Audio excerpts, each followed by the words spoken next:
آقا تتلو ترک داد از زندان برگام. تتلو و تویی ترک دادن. حالا میگن تویی میگه که این ترک قبلا با تتلو ضبط شده و پخش نکردن. اسم ترک هم هست ولی از دور. ولی حس میکنم از تو زندان داده آجی. بریم که داشته باش ببینیم چی هست. اومد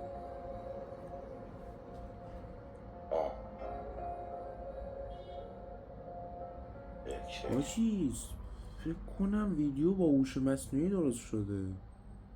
آخه تتلو که زندانه. این برج آزادی یعنی چی؟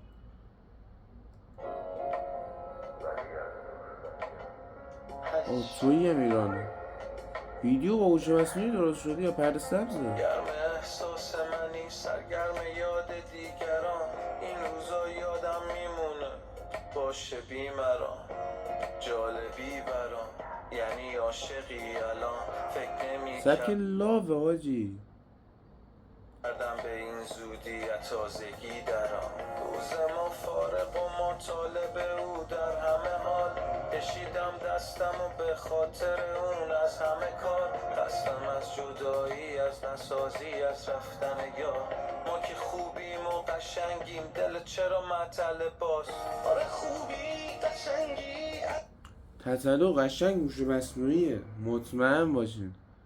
اصلا تتلو اینجوری نمیخونه. مدل لب رو نگاه کنین.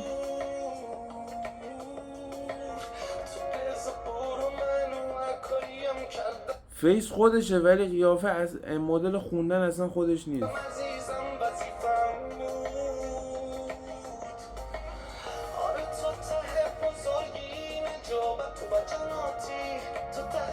ولی چقدر دلمون برای این صدا تنگ شده بود آجی. آقا قبول دارین تتلو از وقتی که نیست اصلا برکت از رپ فارسی رفته؟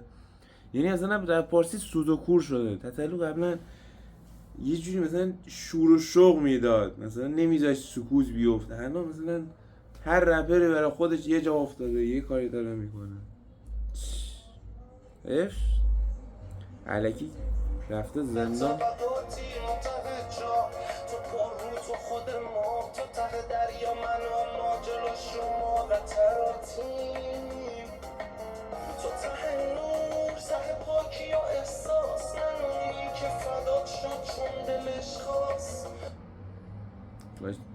آهنگ قشنگ لاوه.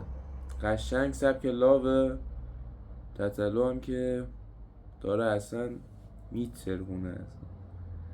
احساس میکنم این آهنگو قبلا تتلو خونده، بعد توی اومده از این مثلا استفاده کرده، یه ورس هم خودش اضافه کرده، با هوش مصنوعی هم یه ویدیو درست کرده داده بیرون.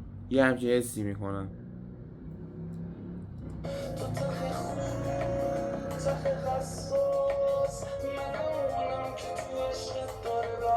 شاید هم یه احتمال دیگه هم هست. توی برای اینکه این ویدیو رو بسازه اومده مثلا یه جوری مثلا یه وقت یه کاری کرده که با تتلو یه ملاقاتی داشته باشه، بعد مثلا بهش بگه که این تیکه ها رو بخون برام بفرست اینجوری به کمک مثلا زندانبان و اینا. نمیدونم. آخه ببین یه آهنگم داده بود امام علی فکر کنم. یه آهنگم در مورد امام علی داده بود از زندان. بعد وقتی اونو داده یعنی میتونه آهنگم بده باز دیگه. به خاطر همین ممکنه که تویی هم همین کار رو باش کرده باشه. یعنی مثلا بیاد بهش بگه که یه چند تا مثلا ورس بخون که من با هم ببندیمش و بدیم بیرون. نمیدونم. بریم ادامهش رو کنیم. تو رفتی دل من تنگ سردی مثل بهمن بگو بسنی گله کردم شکستی مثل قلبم دادم ترجیحت به هر کس بستی چشتم تش غمگینه که هر شب مثل قبل نیست بشه برگشت وسواسم رو توسیدی این چند وقت حالم رو پرسیدی تو رو همیشگی میخوام این دنیا که عمری نی اساسم رو تو دیدی. وای با آهنگ جوریه که انگار تتلو داره با توی اف ام میخونه مثل اون قدیما. اصلا خیلی وای با خوبی داره آهنگ. الکی قول میدی آرومت میکنم ولی باز هر چیزی میشه تون میری چرا همشون راه میرانم؟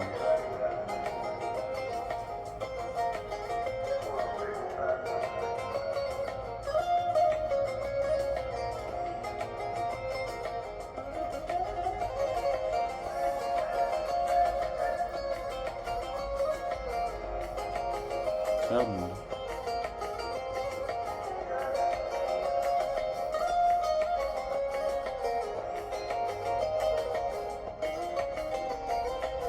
با یه دست پیش میکشی با یه پا پس میزنی اثر جارک شدی به هر کی رسید اصلا مدل خوندن تتلو رو نگاه کنه قشنگ متوجه این موزیک ویدیو برای هوش مصنوعیه. یعنی اصلا خود تتلو هیچ جا اینجوری نخونده. مثلا تتلیتیا خوب میدونم من دارم چی میگم.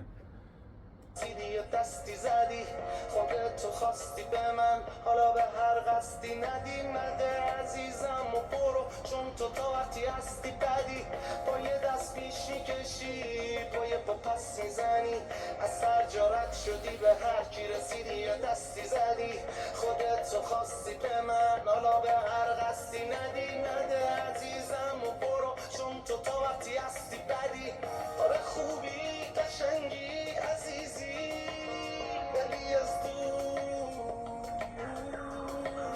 تو بزا برو منو هر کاریم کردم عزیزم وظیفم بود توی موزیک لاوه ولی داره مثلا قسمت های مختلف ایران رو نشون میده. مثلا نمیدونم چهلستون و شیراز و داره دونه دونه قسمت های مختلف ایران رو نشون میده.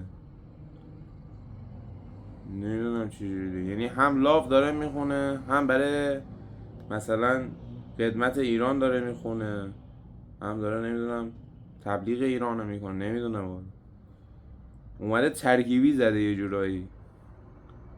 آره تو ته بزرگی نجابت تو و جناتی تو ته اختلافت ببین دونه دونه داره مثلا مختلف تاریخی ایران نشون میده. تو ته دریا من و ما جلو شما قطراتیم تو ته نور سه پاکی و احساس من اونی که فدات شد چون دلش خواست تو ته خون چقدر دلمون برای این لاف خوندن تتلو تنگ شده بود خدایی. ولی تویی واقعا کار خیلی تمیزی کرد، دمش کرد. واقعا دلمون برای تتلو تنگ شده بود. ایشالله که زودتر آزاد بشه. احساس منم که تو عشقت داره وسواس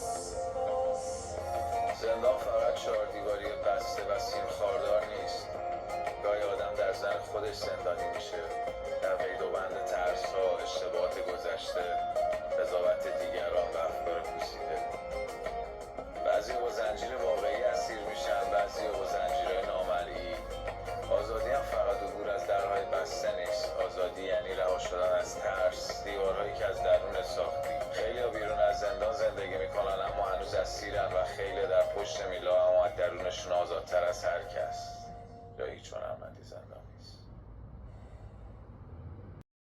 بچه ها یه چیز بگم، ویدیویی که قرار بود آشپزی با آرتا باشه، آرتا جان به یه مهمانی دعوت شد و اینکه ویدیو فکر کنم بیفته برای بعد عید و به محض اینکه گرفتم ویدیو رو گرفتیم باهاش پست میکنم داخل شب. واقعا خیلی تمیز بود، یعنی راستشو بگم واقعا دلم برای تتلو تنگ شده بود. یعنی برای صداش واقعا دلم میخواست که یه آهنگ لاف بده. بعد با نبودش هم واقعا رپ فارسی کویر شده بود. میدونین چی میگم؟ و اینکه ایشالله زودتر آزاد بشه، آهنگای جدید ازش بگیریم گوش بدیم و لایک و سابسکرایب فراموش نشه. کامنت هم بذارید، نظر، ایده، پیشنهاد، انتقاد. تا ویدیوهای بعدی، بدرود.